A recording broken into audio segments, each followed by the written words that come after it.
Okay. All right. We're ready to get started. So first off, thank you guys so much for making time. I've been wanting to put the industry leaders together for some time. First off, I want to introduce Dave McGrogan. Dave is one of my favorite people. He is the founder of Harvest Seasonal Grill and Wine Bar. And I really want to address and have this conversation be focused on what's new, what's next, how are we all going to come out, what is the impact going to be on the industry? And I know Dave's had a little bit of advanced experience being in Pennsylvania, seeing what's happening there. So welcome, Dave. Thanks, Michelle. Thanks for having me.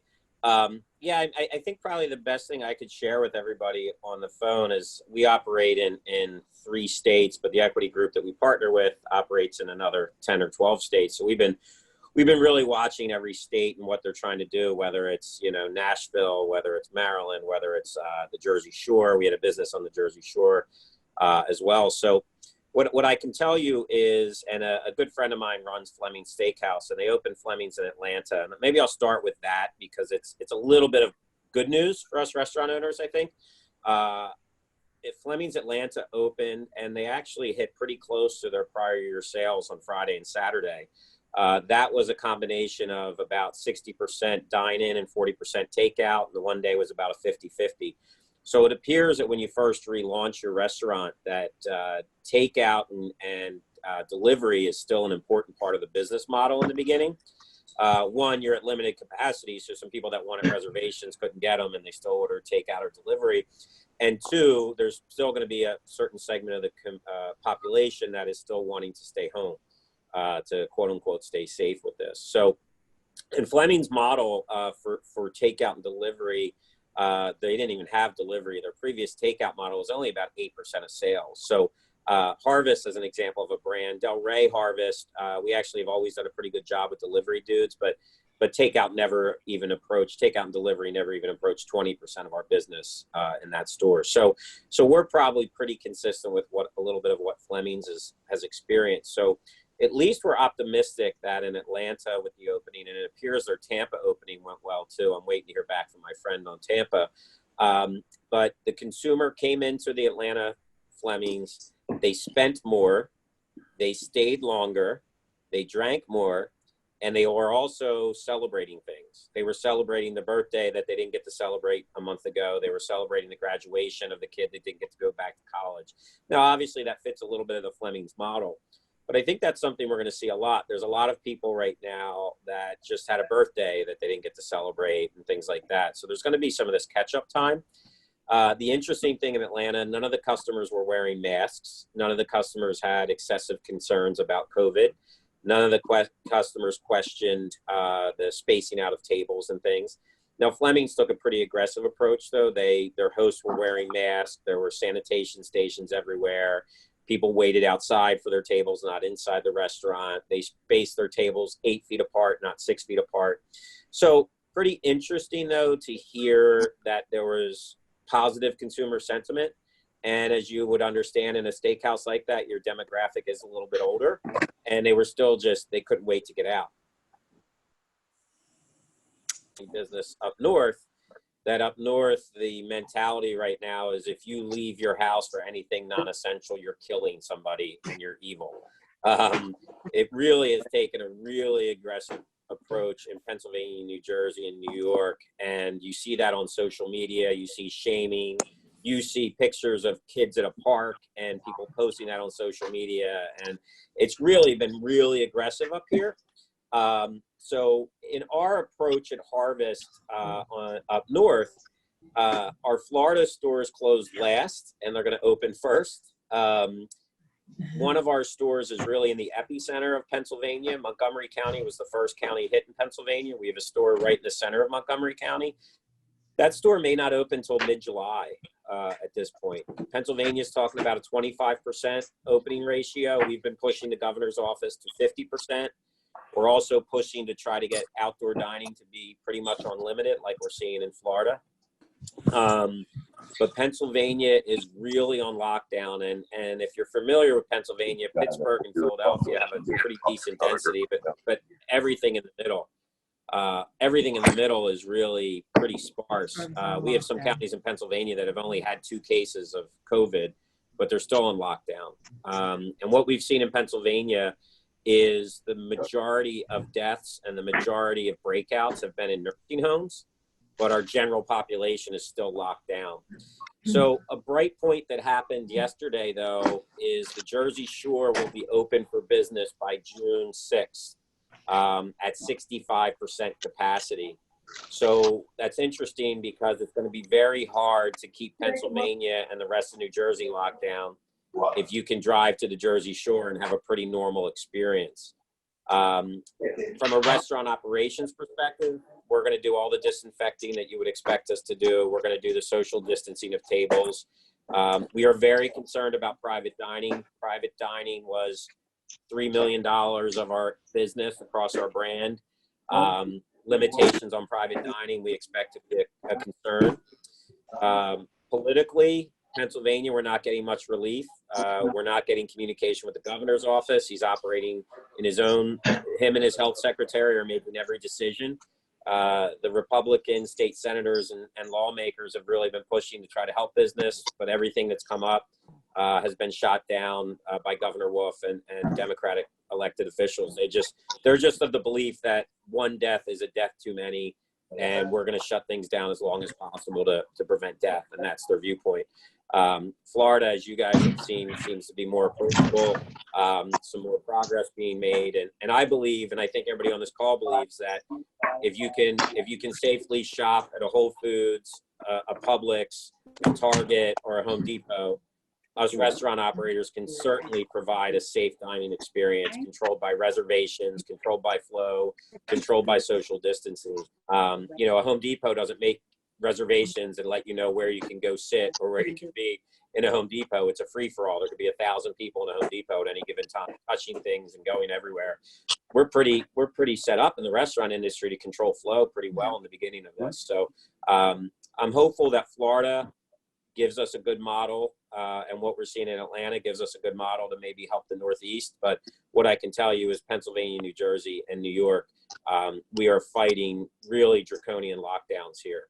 There's a couple lawsuits brewing, which none of us have much hope in, but we're hoping that the logic of seeing the rest of society get to enjoy life a little bit spreads up north. So hope that was helpful. If you have any questions, obviously I'm willing to answer. We could talk about PPP and what we're doing with that, whatever. Dave, can you bring us some insight, Dave, as to what type of regulation came down to you for those restaurants? Meaning, is kitchen staff required to wear masks? What are the primary requirements that you're seeing? So Governor Wolf, and I know masks are an issue state by state. Governor Wolf has put us in the red phase, which means we're sort of screwed. The green phase is when everything is great again. He has put a couple, I think 24 counties in Pennsylvania on yellow. Yellow still means restaurants can't open. They can do delivery and takeout, but they can't open. So restaurants aren't allowed, are in that red phase. They are stuck until the very end, until it goes completely green. They want us to wear masks. They want us to take temperature of our staff.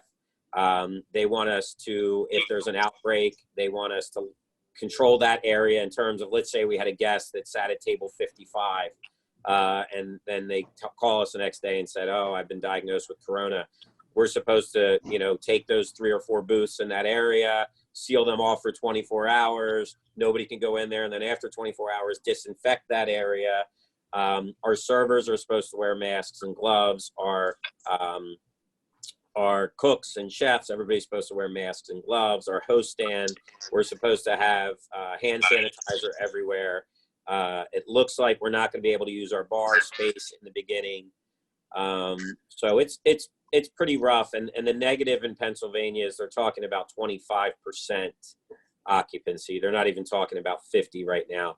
Like I said, New Jersey, the Jersey Shore is going to open up at 60%, 65%.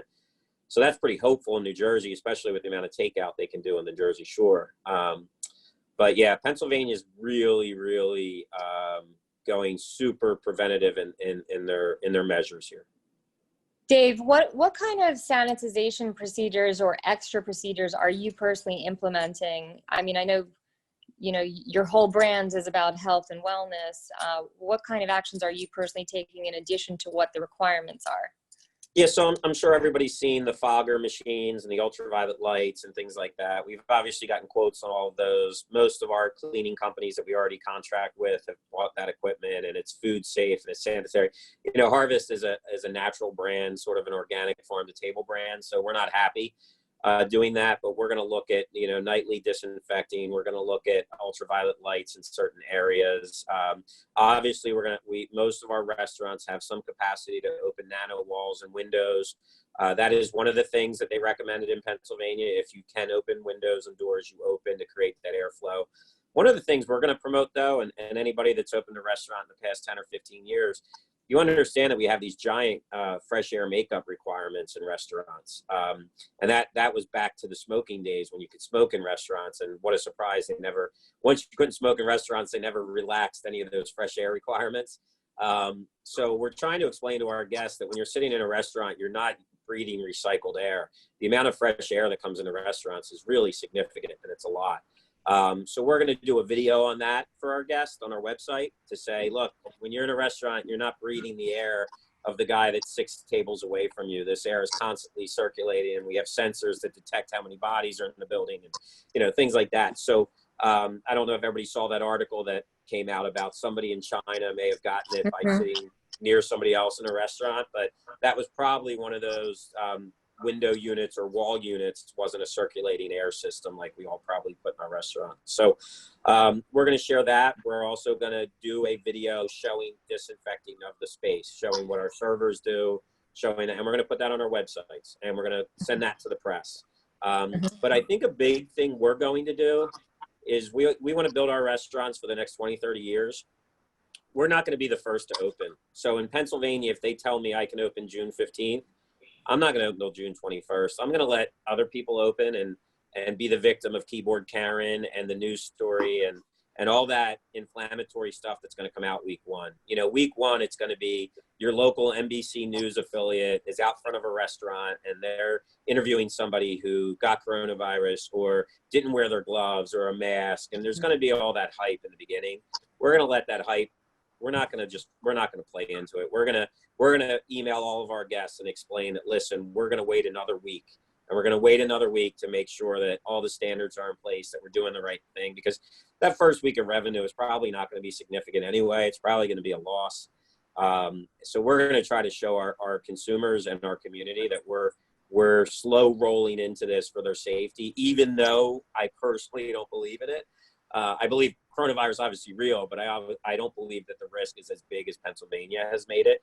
I believe there's ways to mitigate this and to disinfect. And I fully believe that by going to the grocery store and Home Depot, that watching just what happens in these big environments with thousands of people, that at a restaurant, we can certainly control hygiene. And we've been doing it for years. If not, there'd be a hell of a lot more foodborne illness that customers suffer from. So that's sort of our viewpoint on it. Dave, what about pricing? Are you personally keeping the same prices you had pre-corona, or do you feel that there's going to need to be some price sensitivity? Yeah, we have this discussion, and obviously with the meat, the possible breakdown in meat and the meat industry, that's something to consider. Pricing for the additional cleaning we have to do, the PPE we have to provide. We're working through that. You know, as an example, we're going to open Del Rey at the low season. So we normally don't make much money from June to September in Del Rey anyway at Harvest. So now I'm gonna be on limited capacity, and my consumer is going to be price sensitive versus my snowbirds that are much less price sensitive. So it's something to consider. We're going to look at every menu. We're doing disposable menus. Our menus week one will be about 50% of our normal menu, and then we hope by week 2 we go up to 60 and 70, and you know we hope to get back to full menu. So and we're probably going to have to bring in some product that we typically wouldn't bring in. We're probably going to have to get some more product from U.S. Foods than some of our small vendors for that first week or two, just due to supply chain and due to vendor relationships in the beginning. Everybody's struggling with it and where we are. So Price is definitely going to be considered, as well as the product we bring in. Would it be a filet you bring in, or would it be another cut of steak for week one? But menus are going to be printed in house. It'll be the template. It'll be designed professionally, but it'll be printed in house for week one. And pricing will be adjusted per market.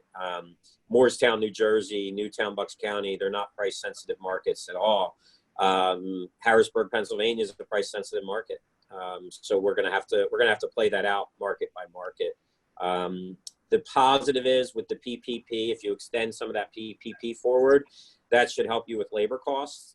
So what you might have an increase in cost of goods, you'll probably have a decrease in some labor cost. And if you can work out proper rent deals, you might be able to save on some rent during those opening months if you have realistic landlords. All right. Last question before I open it up to everybody to give you questions. Thank you, Dave. How do you operate a socially distanced bar? How is that even going to be possible? You know, here's what I'm hopeful for. I'm hopeful for these beaches to open up and things to open up. And 2 weeks later, there's some real scientific articles that say, hey, Jacksonville Beach opened up and there wasn't tremendous community spread. Oh, you know, Palm Beach beaches are open and there wasn't a giant spread. And the science is showing us that this virus doesn't like temperatures over 75 degrees and doesn't like direct sunlight. And I'm hopeful that that's where this goes. So the bars that we have that have indoor, outdoor access, like Del Rey, like our Newtown, Bucks County, we're hopeful that people see when there's fresh air moving, when there's sunlight, when it's 75 degrees, that the risk of spread is dropped significantly versus being locked into your house or locked into a building with circulating air and density of people inside a small building. I don't know how it looks. I mean, you know, my previous life was owning a lot of bar-based businesses until about 10 years ago when we opened Harvest, and I would be dreading, and some of the guys that bought those businesses off of me, I've been in touch with them, and there's some guys in Pennsylvania that don't think they're going to be able to open their bars till August. I don't know the answer to how do you socially distance a bar. Now, our bars have always been food-based. Sure, we do a nice little happy hour, but at least I feel we'll be able to spread our bars apart a little bit to get some business with diners at them. But, you know, we're thankful for the bars that are connected to patios that we have, because that seems to provide some relief on that. But I feel really bad for, you know, the bars on Atlantic Avenue, as an example, in Del Rey, you know, a place like The Office or, you know, Racks right there where they're tight spaces. And we're used to going to those places and having a beer, or El Camino, you look at a spot like that, you know, it's how you socially distance in a space like that where people want to have fun together and they want to be in an energy environment like that. It'll be interesting to watch. Okay. I know we have a lot of people on board that would love to ask you some questions, Dave. I'm going to open up the floor for questions, and I'm going to unmute everybody. So if you want to be muted, just please mute yourself again. All right. Great. Hello. Oh, hey, Art. You know what? Okay, great. Well, welcome everybody.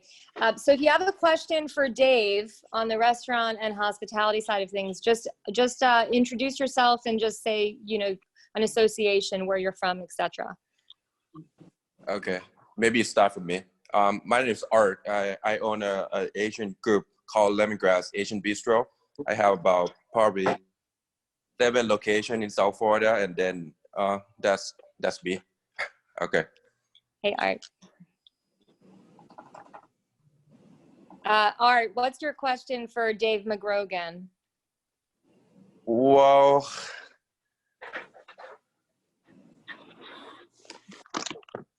right now I'm just like trying to figure it out on my end, just like because it's on my end. I think like I try to decide how I'm gonna do on my first week, but for me, decision already made that probably if they open up for the first week, I'm gonna keep going on just the takeout and delivery, because I think that's the way to go. And then I might extend the table outside, because there's advantage of a good thing that I have the patio seating. That's why the only option I will give to the customer. And then I kind of try to do just like still in the to-go container with the tray, and then just bring it out to the customer. And then on my bar, I just do the just the plastic cup, and then that's how I'm gonna start on my end. I don't know another people thinking, but because it's too much risk. Okay, employee, if something hit, one of if one of my employee got infected, it just ruin the whole thing for that's why my opinion. Okay. Mm-hmm. Hey, Art. I've been to your restaurant dozens and dozens of times. Love it. Thank you. So, I'm in your boat where I'm concerned about if an employee, that's why we're going to wait a little bit longer on our end, because what happens to the reputation of your restaurant if your general manager or your chef has coronavirus and that gets into the press. So we're being extra cautious as well. What I'm learning from friends that have opened in Atlanta and some other places, takeout, at least in that first week, takeout and delivery was still a very substantial piece of the business. So if you were doing well in that portion of the business, it would be wise to keep promoting that, because it seems like with limited capacity, that you're still going to need that takeout to be a significant part of your business. Oh, that's a good info. Yep. That's why I was concerned about it. I think if it's open up for everything open and everyone open for the dine-in, and then I'm worried just like the takeout business gonna be taken away. If you experience someone already have the number of the takeout still stand in the good number, I think it's just probably my good option, because right now my takeout and delivery can hold up just enough, Mm-hmm. And Yeah, I think you'll see that continue. Takeout delivery will be strong in the opening weeks of this. thank you. Casa de Maya could not participate just because they had a family emergency. They're in Mexico, but they have a restaurant in Deerfield, and they've actually, what I love about their curbside is you don't have to order in advance. So basically you pull up your car right to the restaurant and they come out straight with their, what do you call it? They can take your credit card right there and they just do live orders on the spot, which I think has been great. They're also bottling their cocktails. So they're taking orange juice bottles and they're having sealed containers, and they've been successful with their takeout. Does anybody else in the industry have a question for Dave before we move on to some of the safety precautions that you can take? We have a biochemist on the phone as well.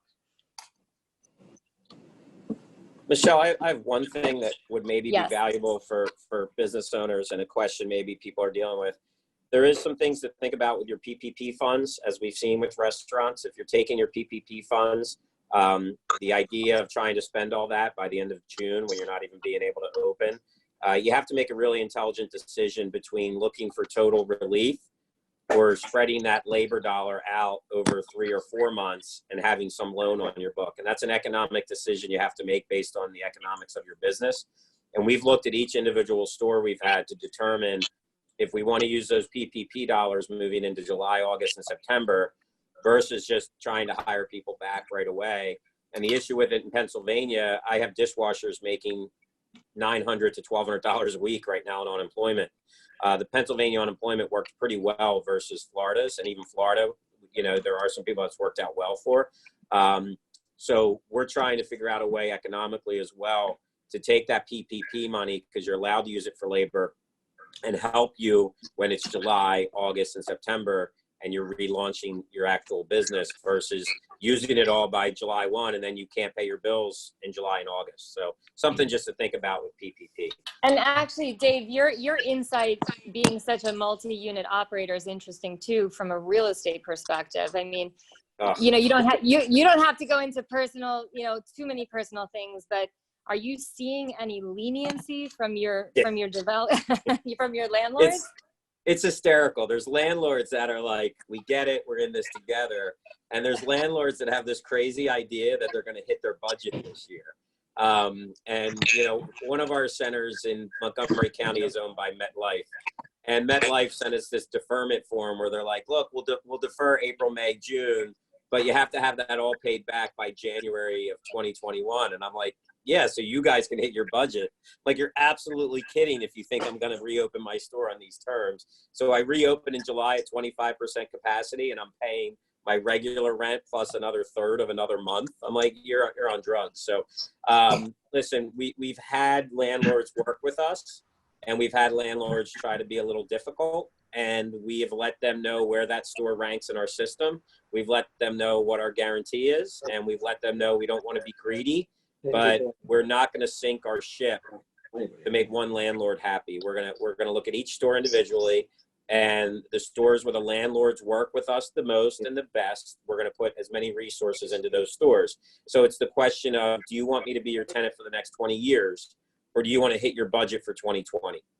And you know, we don't want to be greedy. We want to be honest. We're willing to be open book. We're willing to say to them, look, we're willing to pay a percentage rent moving forward for 2020, because nobody knows what 2020 looks like at this stage. I know Christian Prakas is on the call. Christian, I'm going to invite you to unmute yourself. Christian and his father, Tom Prakas, is somebody you all know very well, real estate hospitality specialist. Christian, do you have any comment for the team in terms of what you've seen, knowing that you work with so many landlords on Atlantic or just in general? Yeah, can you guys hear me okay? I'm using ear pods, so I want to make sure you guys can hear me. Yes. Okay. Yeah, we can hear you. So we've seen it across the board, kind of like Dave said. We've seen some landlords help their clients out a lot, and they are doing some type of forbearance, so putting rents on the end of the lease term, or just kind of playing it by ear, trying to work it out into 2021. And then we've seen a lot of landlords in more AAA locations say, I had one landlord tell me, I was trying to work something out with him and a client. He said, they've been doing well for 10 years and I didn't ask them for extra rent, and they don't pay percentage rent. So I didn't join in their success for the last 10 years. So I'm not going to join in their defeat for the last 10 years, or for this time. So I want my rent no matter what. And I haven't seen a lot of people say they're closing yet. I don't think we're going to see some of the closings for probably 3 to 6 months. And the landlords are going to start to know what's happening before we will, because they know who's paying and who's not. I talked to one of the largest landlords in South Florida yesterday, and he owns only retail, and they received 65% of their rent payments for April and May. Today's the late day for May. So we'll see in the coming week what May's rent payment was. But he usually runs an 85% rent payment factor, and he was 65 for April. And expecting May to probably be around 50%, 55%. So, but Christian, a lot of the nightclub owners, I mean, they're talking a different talk in terms of, are they going to stay open? Wouldn't you agree? Yeah.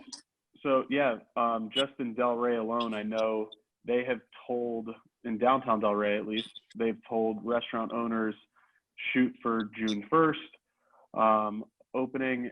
And I know this is changing by the day, but they specifically reached out to the bar and nightclub operators and told them June is not even an option for them. July might not be an option. It's probably, like Dave said, going to be August. So Wow.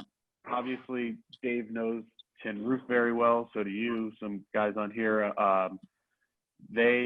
They're in a weird position, because what's the city going to do with these restaurant bar hybrids? I know we were talking about this with occupancy when it became a problem in Delray 6 months ago. Now we have a different type of problem, but how do we go forward and work with the operators and the landlords and the city to say, okay, our bars that are also have kitchens and restaurants, what's that occupancy look like?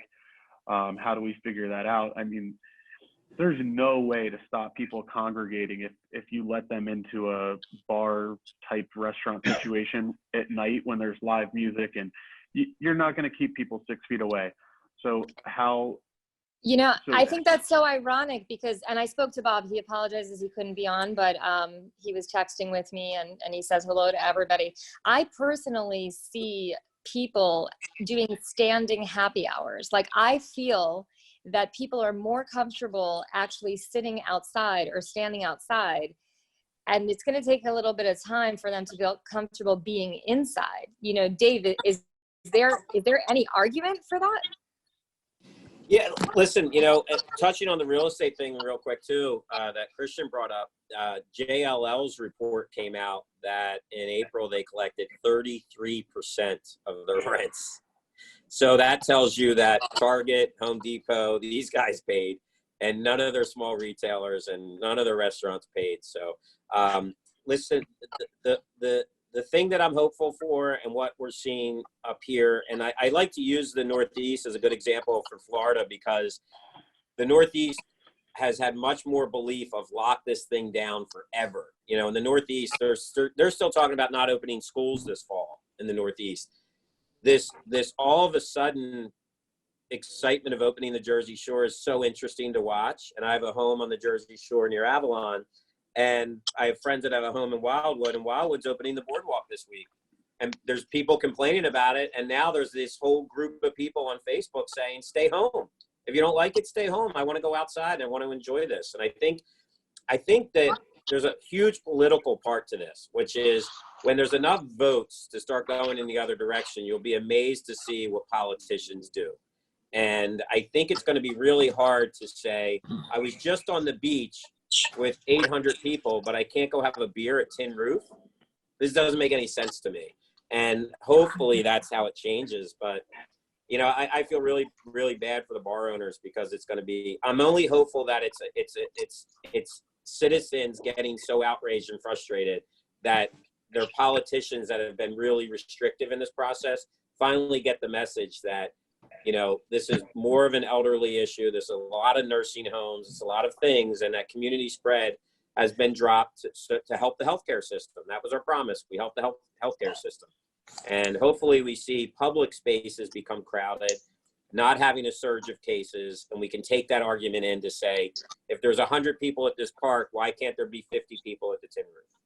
And Dave, are you aware of any new legalities that might incur? So for instance, are you afraid that in the past, if somebody came into a restaurant and got food poisoning, at somebody's restaurant, or they got hurt at somebody's restaurant.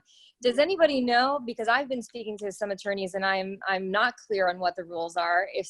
Could somebody claim they got sick from your restaurant? There's two lawsuits that owners have to be worried about right now, which is the class action. You made me work. I got coronavirus. It made me sick. You said you were going to fire me if I didn't come to work, which I don't think any restaurateur. If anybody says to me, I don't want to work because I'm scared of coronavirus, I'm going to say, good, stay home. That's fine. But there's going to be, watch 2, 3, 4 months from now, there's going to be commercials. Did you get coronavirus because your employer was negligent? That's going to happen. The FRLA. Sorry, Dave, go ahead, finish. No, go on, Christian, please. The FRLA, I am pretty close with one of the presidents on the FRLA board, and they are working right now with Governor DeSantis for Florida to make a bill that restaurant, hospitality, retail owners cannot be sued by clients, customers, employees, if anyone contracts the virus, because it's impossible to tell where you got it from if you do. And they don't want all these frivolous lawsuits and insurance rates going crazy. So there is a very big push right now in the House, in the Senate or Florida House, to quickly pass something to protect the restaurants and retailers. And just on a different note, I see so much pent up demand. I was at Papi Chulo's in Tequesta yesterday. They're one of my clients, Mexican restaurant. They did $25,000 in takeout yesterday from 11 a.m. to 6 p.m. and they ran out of food. Taco Craft in Lauderdale by the Sea, just in there's one location, sold 3,000 tacos by 3 p.m. So people are definitely wanting to get back to normal. Yeah. They're using the, special occasion type things, obviously like Cinco de Mayo is like the splurge, I think, right now. I'm hoping that our off season is going to be a little different than normal. I also own a residential real estate company. I'm a partner in one, and I have our phones ring nonstop all day today. It's literally ringing right now. My lead line, I call it, it is 70% people from New York and New Jersey. I want to buy and I want to lease, and they're all coming down here. They want out of there. And I think our summer down here is going to be very strong as far as even snowbirds that have never been down here in the summer before. They're going to be down here. They're going to be going to restaurants. They're going to want to eat out, even if it's takeout delivery. I think we have an opportunity as a restaurant, as a group of restaurants, to capitalize on an off season that we never had before. So I think it might be a stronger summer than normal as far as population is concerned, and hopefully that in return does some sales. But I think that could definitely be marketed to this summer, and it might be a little different than we usually see. Thank you, Christian. I'm gonna turn the mic over to Lynette Fidel and Dave Garner from Molecular. Dave introduced me to Lynette. It's not every day that you get to meet a female biochemist, a real scientist right here for us on the call. Lynette, you know, even Dave McGrogan mentioned, you know, as a healthy operator, you know, very concerned about health and wellness at the table. What can somebody do to safeguard themselves? And I think you provide the biggest perspective in terms of biofilm, in terms of, you know, germicidal solutions. Can you tell us a little bit about what operators need to worry about and what kind of solutions are out there? Yes, as we all know, the virus lasts, can you guys hear me? Yes. Yep. Okay, the virus lasts different amounts of time on different surfaces. And what people don't know is that every surface is lined by an invisible layer called biofilm. Sort of like plaque on teeth that's a visible example, but on everything. That's why the amount of biofilm dictates how long a virus will live. In a cruise ship, for example, there is more biofilm because different microorganisms make this layer. So that's why the virus can survive, because it hides in the biofilm. On the land, it will not last as long because there are different microorganisms that make it thinner. Therefore, the virus will survive longer on one surface than another. Now, in terms of disinfectants and stuff that we use, this actually adds to the biolayer and contamination level after 72 hours. Any questions? So Lynette, can you just, you know, there was an article from, I think it was the McDonald's or some other restaurant that David mentioned. I saw the article too about the concern of spreading the virus or spreading contagion through the air filtration system. And you and I have done a lot of germ testing to be able to show the effectiveness of probiotic solutions against Clorox and other chemical cleaners. Can you talk a little bit about what that science is even all about? Because not everybody on this call has been privy to some of those testing that we've done. Okay, so basically, I work with an environmental probiotic based out of Belgium, and it treats the air and environment and purifies it by removing biofilm. And it also releases something that breaks down the walls of the virus. So it gets rid of everything. Once you get rid of biofilm, a virus cannot survive on your surface. So according to the CDC, 80 to 90% of infection lives on the biofilm. This is in your air conditioning system as well. But remember that 80% of this virus is contact. So by putting this on there, you'll get rid of biofilm, get rid of infection. Is that what you're asking, Michelle? Yes, well, what I'm asking you to explain is how this mist and how this solution can be more effective than chemical cleaners because it's able to attack at the molecular level. Yes. So it attacks at the molecular level, and you know, something goes into air conditioning system, and this actually it gets rid of mold. You never have to get your air ducts clean again. You know, it's very cost effective. It reduces your energy bills. You know, I'm not exactly sure what you're asking. No, that's okay. I'll share the deck of the information with everybody after this call. Thank you, Lynette. I think Joe McGee, if you want to unmute yourself, I think you had a question for Dave McGrogan. Joe? Hey, Michelle, thanks. This is Joe McGee. Hey, Dave. I had a quick question. I was talking to a couple of restaurateurs. So I'm in Delaware County, Pennsylvania, around where Dave also operates. And I was surprised to find out that a lot of two restaurants in particular went from Uber Eats, Grubhub, DoorDash at the 30% plus actually the processing fee, so 33 to 35%, online delivery, and they went and started hiring their own delivery drivers, only to find out that people are still predominantly ordering on Grubhub, Uber Eats, and DoorDash. So, in other words, people aren't jumping on necessarily the free delivery because I guess they don't want to make phone calls. They just want to click a few buttons and pay on their credit card. I wondered if that experience was similar. And this comes with me wondering, knowing that this is the new norm and the first few weeks will heavily rely on takeout, I'm considering moving to delivery. So we attempted that at Harvest too. The first few weeks of this pandemic, we opened for takeout and delivery, and it just put too much stress on our operations, and it wasn't what we were fundamentally built for.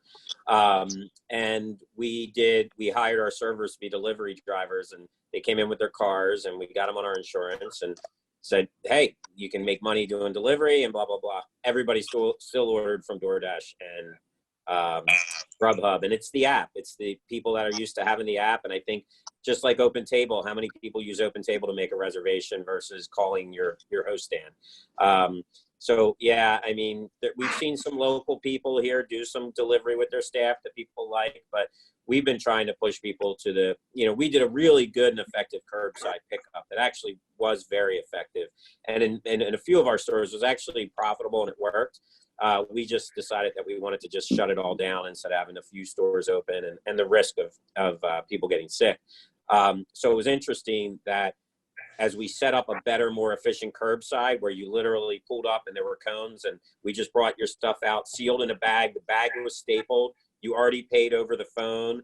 If you wanted to write something on the receipt, you could. If not, we had you tip when you called. And we actually saw 20, 30% in tips for a lot of our staff, and they would divide that up every night. So I think it was more about the efficiency of curbside. And the other issue is people want to get the hell out of their house. So they're sort of excited that they get to go get in their car and they get to go drive and pick up food. But sad to say, DoorDash and Grubhub have really taken that market really strong. And, in Delray, we're much happier working with delivery dudes than we've ever been with working with Grubhub and DoorDash, and working with a local business than working with these tech companies that don't have any good customer service. They don't protect the quality of the food. They don't check the quality of their drivers. It's not a good system, and we're sort of stuck with it for right now. Mm-hmm. I want to invite, thank you, Dave, and thank you, Joe. I want to invite Jonathan Bloom. So I don't think it's every day that you say you love your attorney so much, and he's amazing, but I love my attorney, and my attorney is Jonathan Bloom. Jonathan, welcome. Thanks for making time today. You're a commercial and real estate specialist. You've been listening in to everybody here on the floor. What kind of guidance can you offer us here today? Well, hello, everybody. Thank you, Michelle, for the kind words. I really appreciate it. So I want to talk about a couple of things I was listening, and some like liability and some things that you guys as business owners could implement and create some sort of safeguards. But to go back for a couple of things I want to touch base on, if I can. I was making some notes. One of the gentlemen were talking about sort of the government trying to pass a bill that you cannot sort of sue restaurant owners and things like that. Well, that would be nice. My feeling, practicing for 30 years, is I don't think that will ever even get to fruition and pass, because then can't enroll and they are not covered. Hold on a second. Somebody just joined that I have to mute. To enroll. So even if they enroll like July 30th, they can. 1 second. All right, there you go. Sorry, Jonathan, go ahead. No problem. And the reason why I say is because, I mean, there's the old expression, you can, even a ham sandwich could sue. I think anybody can file a lawsuit. I think it comes down to the causation issue and finding the liability.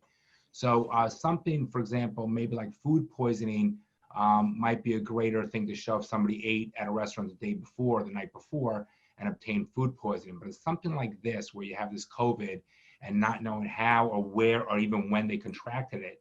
I think it's going to be very difficult from an actual individual lawsuit standpoint to go ahead and show that it might have been causally related to an actual restaurant.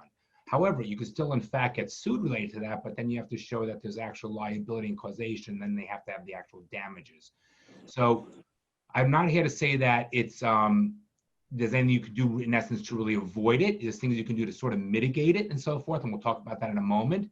But with regards to actually showing causation, I think it's going to be very difficult for an attorney to actually show and prove that it was a particular restaurant at a particular time which caused the actual COVID virus to the individual, because as people, we all see what's going on, like in, for example, in South Florida now, you see the people that want to get out, they're getting restless, you see people walking, people are having gatherings, people start off with Zoom cocktail hours, now people are doing social gatherings a little bit closer with greater numbers, people going on boats.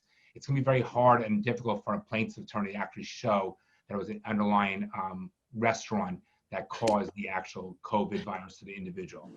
I'd like to go back, if I can, Dave, just for a moment, and I'm not a tax attorney by any means, but, you know, we also got involved with the PPP on our end for our employees and so forth, even though we've been open during this whole pandemic. I believe, and I apologize, Dave, if I misunderstood, but I believe that the actual PPP money has to be used up within an 8-week period from the time you receive the actual funds, okay? And we do know that 25% of it has to be used for, let's say, you can use 25% for utilities and or also lease payments, but 75% of it has to, in fact, be used for your payroll staff.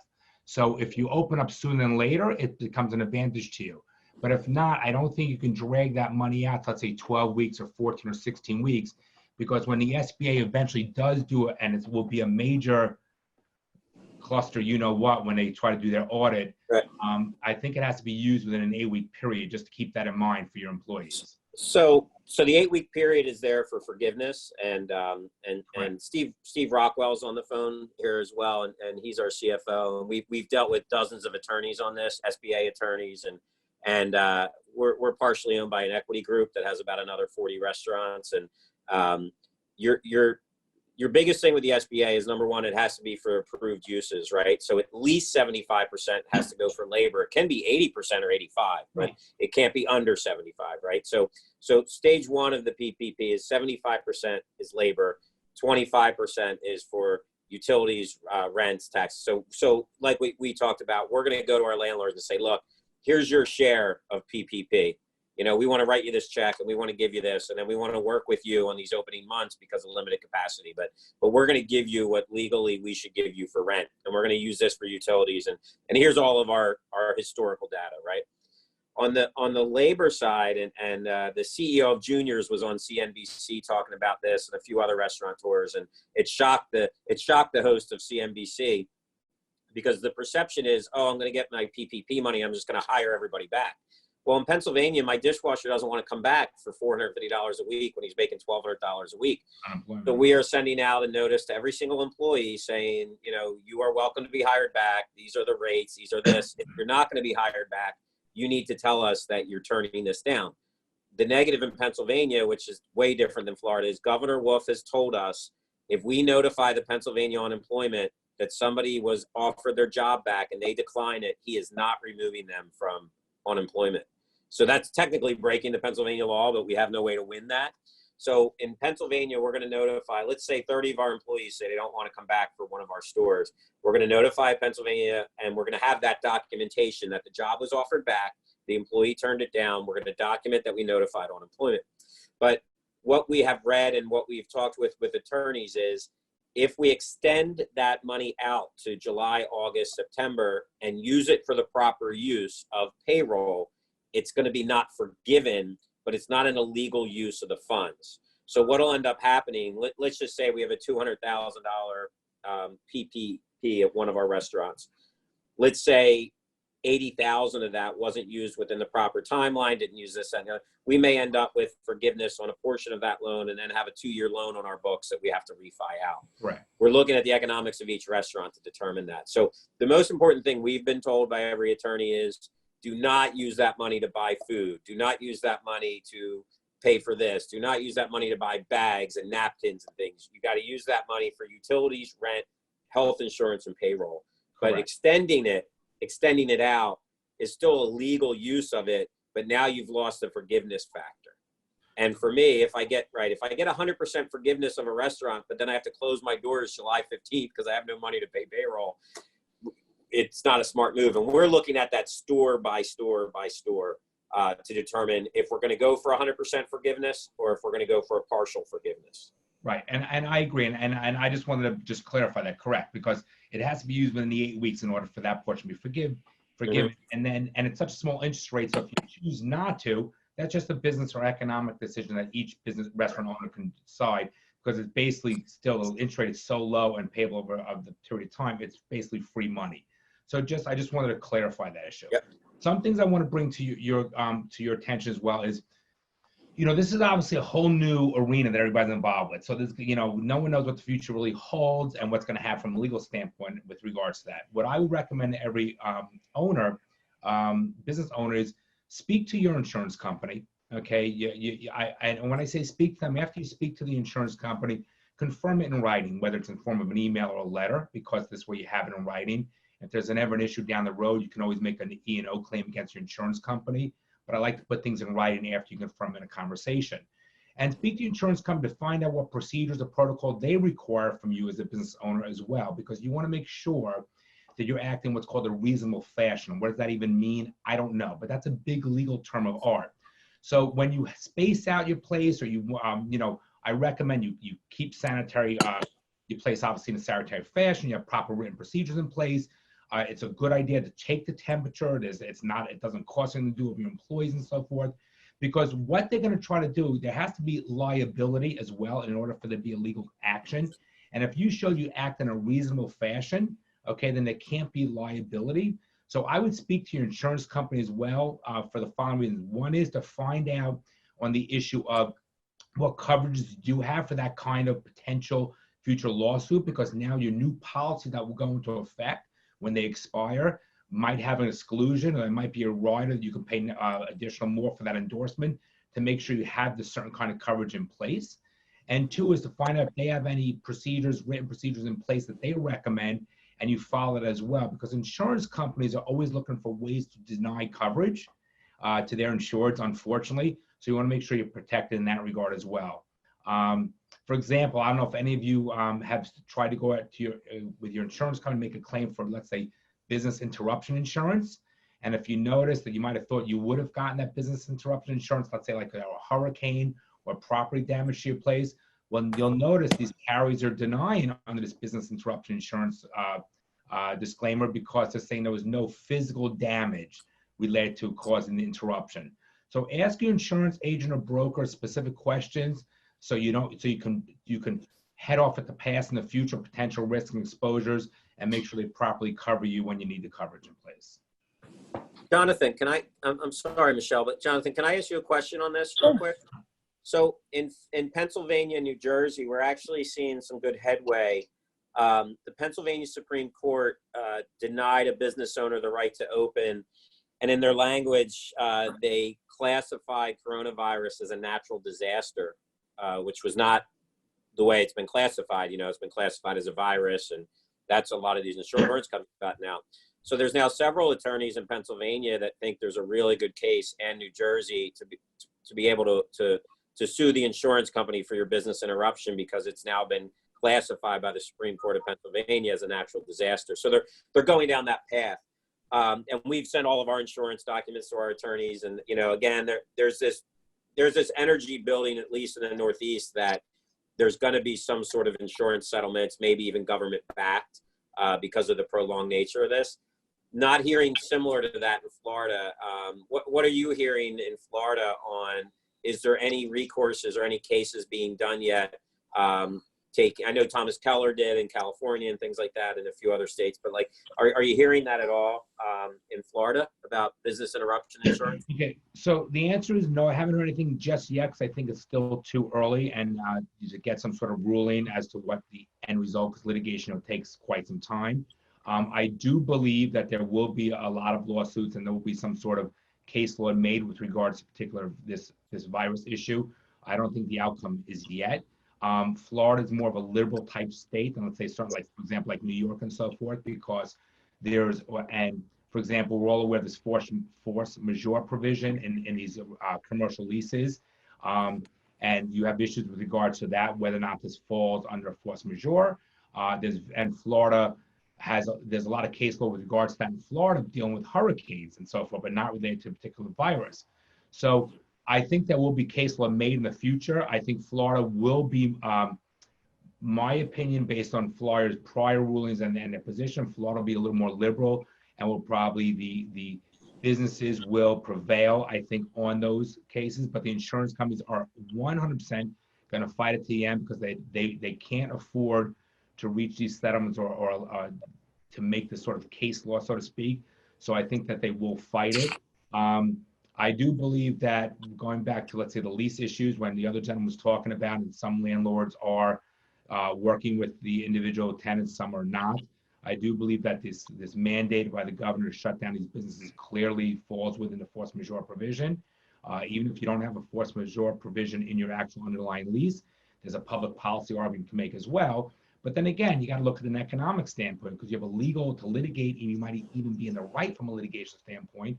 But you have to look at the economics. If your lease is $10,000 a month and you need 2 months or 3 months forbearance, are you going to spend $100,000 litigating on 30 grand? It becomes an economic decision.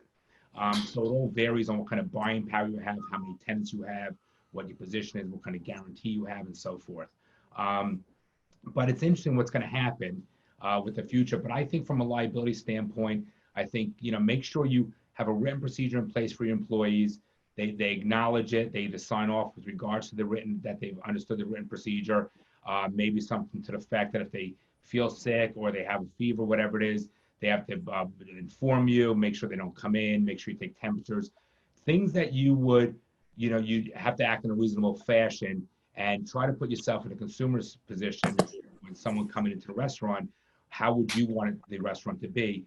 And the more, there's issues, it's good and bad. The more detailed written procedures you have that your employees acknowledge and follow is great to show you acting reasonable. But from a legal standpoint, as a lawyer on the plaintiff side, the more written procedures you have, the more stuff in writing you can actually go ahead and find loopholes in, and vagueness and ambiguity, and have a field day with that too. So that's why I believe that you should speak to your insurance company, find out what they recommend, get it in writing, because they're the ones going to be defending you. Because any lawsuit is going to be very, very expensive. And the plaintiff attorneys that will be taking these cases, I don't do plaintiff work. I represent companies and from a corporate and real estate standpoint. But from a plaintiff suing, they're going to take in a contingency. They want to make sure that there's insurance in place. So you make sure you have adequate insurance, that you are covered, and then you make sure the insurance companies represent you, because that's the key. You can't avoid a lawsuit. If someone's going to sue you, it is what it is. You have to make sure you come out of pocket as little as possible, and that means basically your deductible and your carrier continues to defend. So get them involved as your partner on this. So I want to expand on what Jonathan said real quick. We work really closely with some hospitality insurance companies. We refer our clients to when we do leases sales. They are, especially one in particular, is filing claims on all of their clients' business interruption insurance. There is a clause in a lot of these policies for civil authority. So if you were shut down because of a civil authority, then they are due to pay. So they are filing claims so they at least have the claims in, so that when they do have to sue, if most likely they're going to, that they can sue based on the civil authority clause in their business interruption policies. I want to add something. This is Jason Solom, the CFO of Casa d'Angelo and Angelo Elia.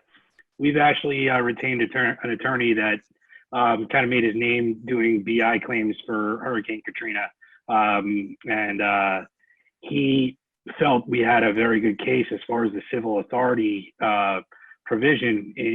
Obviously there's a virus exclusion in most people's policies, but that was never written with the intention of a pandemic like this. There was more of foodborne viruses and stuff like that. With that being said, we put in the claim. The claim initially, they removed the virus exclusion and then denied it for no physical damage to the property. But we have the civil authority claim, which we're actually filing a lawsuit on now. Feels is about a 50-50 proposition, whether that, will go through. But he also has been speaking to people in DC, and they do feel that the government will be propping up these insurance companies to eventually do some kind of settlement on the BI claims. We're hearing that same thing, Jason, what you just brought up. We're hearing that in the industry, there's talk that the insurance industry knows they're going to get hit somehow on this, and they are talking to the federal government about propping them up for the big hit that's going to come.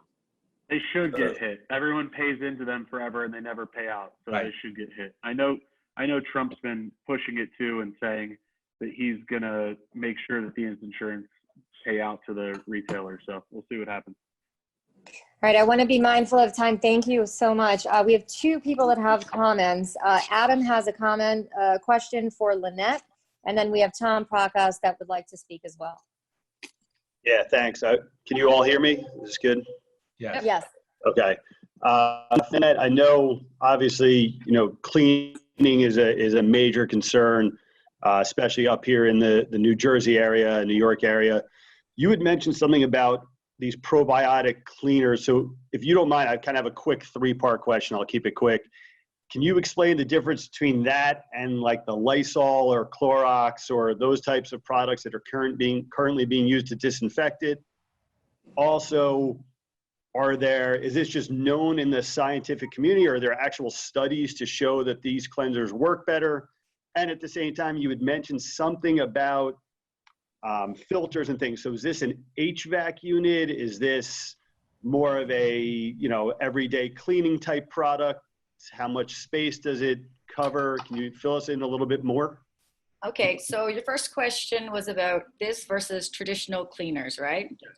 So to address that, what happens is that, like when I explained the biofilm, that invisible layer of disease germs, what a traditional cleaner like Clorox or Lysol would do is add to contamination and let the virus live longer underneath. So even though it kills the things on the surface, it does nothing to things that slip under the surface and hide for long periods of time. In addition to that, it increases the likelihood of more antibiotic resistant drugs like MRSA and Clostridium, because the ones that survived at 0.01% of microbes are chemically mutated, and that's what happens. They genetically shift. Okay, so the probiotics work differently? Yes, because this is a microbe. Like, the old saying, go pick on someone your own size. Basically, the new trend in pharmaceuticals and everything is to use viruses, deep bacteria, or things that fight against each other in nature. So this specific thing is from the soil. So it's like bringing outdoors indoors, like say open the windows, this kind of stuff. And, it just goes in and it takes over the biofilm, and pretty much the bacteria, all the bacteria and viruses, well, not the virus really, but they use this for their own food supply and protection. And this probiotic goes in and eats this, and it also, it puts out enzymes and stuff that kill the other microorganisms. Does it last longer than a typical? Yes, it cleans for 3 whole days afterwards. And there's been studies done for over 10 years. The last one, that was, there's a bunch of them conducted, and what it finds is that it cleans for a longer period than disinfectants that we're using, and it is more effective.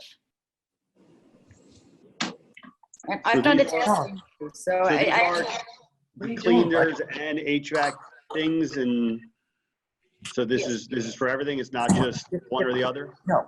Well, we have it for the air too, because let's just say that everyone, if you don't have your air ducts cleaned a lot, your air ducts are sending out mold, dust, all these things. All these things are a food source for the probiotic that we use. And in terms of surface testing, I've done many demonstrations, as Michelle will know, where I do a Lysol sample and I do a probiotic sample on a surface. And then I measure levels of contamination with something called an ATP meter. This is a worldwide standard of sanitation. It's used in all hospitals internationally. It's used in cruise ships to verify that it's safe after a viral outbreak. And I do these ATP testing on site, and I show people, look, this is your Lysol, this is the probiotic. And, I could go back to over 3 days and show you that the level of contamination keeps going down and down and down, which means the virus is not going to last on a surface that's been cleaned with a probiotic. Thank you, Lynette. Thank you, Adam. I want to introduce Tom Prakas of Prakas Company. Tom, nice to see you. It's been a while. Hey, nice to see you, Michelle. I tuned in late, so That's okay. I didn't want to hear Dave talking, so I just tuned in late. They're friends. They're friends. And then after this, we're going to wrap up. I want to thank everyone for their time. Go ahead, Tom. Well, I tuned in late, so I don't know the forum or the format. So I just wanted to speak a little about, you know, what we're seeing. You know, we're a big restaurant broker. That's all we do. 98% of our volume's restaurants in Florida, from Orlando to South Florida. So what we're seeing with the landlords is a mixed bag. I mean, we're seeing, and you might have touched on this already, but I think the way to approach the landlord is it's going to be on a one-to-one basis. Every landlord's reacting differently. Some landlords are forgiving rent. Some landlords are forgiving base rent only, and you got to pay the CAM for a certain period of time. I think that the landlords want to work with our restaurants and you know, and all of our clients. They seem to be proactive and work and get through this. Nobody in the real estate business wants to lose a tenant because to backfill the space in these times anyway, and to pay out commissions and give additional TIs. I think that this is a time where you can, you know, work with the landlords. Hopefully they'll work with our client. They're working with most of our clients, which I believe they are. And this is a time, I hate to say this, but you know, when there's blood in the street, you know, they say buy real estate. I mean, I think this is the time when the strong are going to survive, and there's going to be a lot of good deals posed out there in the marketplace over the next 6 months to a year. So I just think that we just need to hang in there.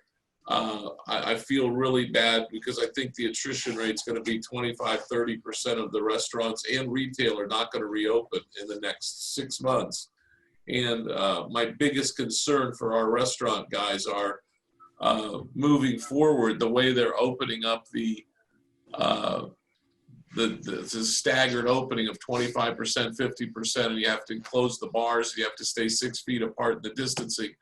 I think it's going to be more of a loser than if you kept your restaurant closed because you can't trim the staff, you know, and keep an operating place and pay the rent and the utilities and the overhead. So those are the concerns, you know, we have moving forward. And I think we just need to wait and see what shakes out in this crisis, because it's definitely going to affect every aspect of the hospitality business. Earl, thank you, Tom. All right, listen, I know people have to move on to other meetings. I want to thank everybody for participating, everybody who asked a question, everybody who made time for us today. We will be doing more of these calls, so I'll keep you posted. I want to thank our speakers, Dave McGrogan, Jonathan Bloom, and Lynette Fidel. Thank you so much. And it's great to see all of you. Hang in there. We're almost through the end of this. I definitely think there's going to be light at the end of the tunnel. I will send around some information post the call for all of you to have. Okay. Thank you so much, everyone. Have a great day. Thank you. Thank you. Good day, everybody. Thanks.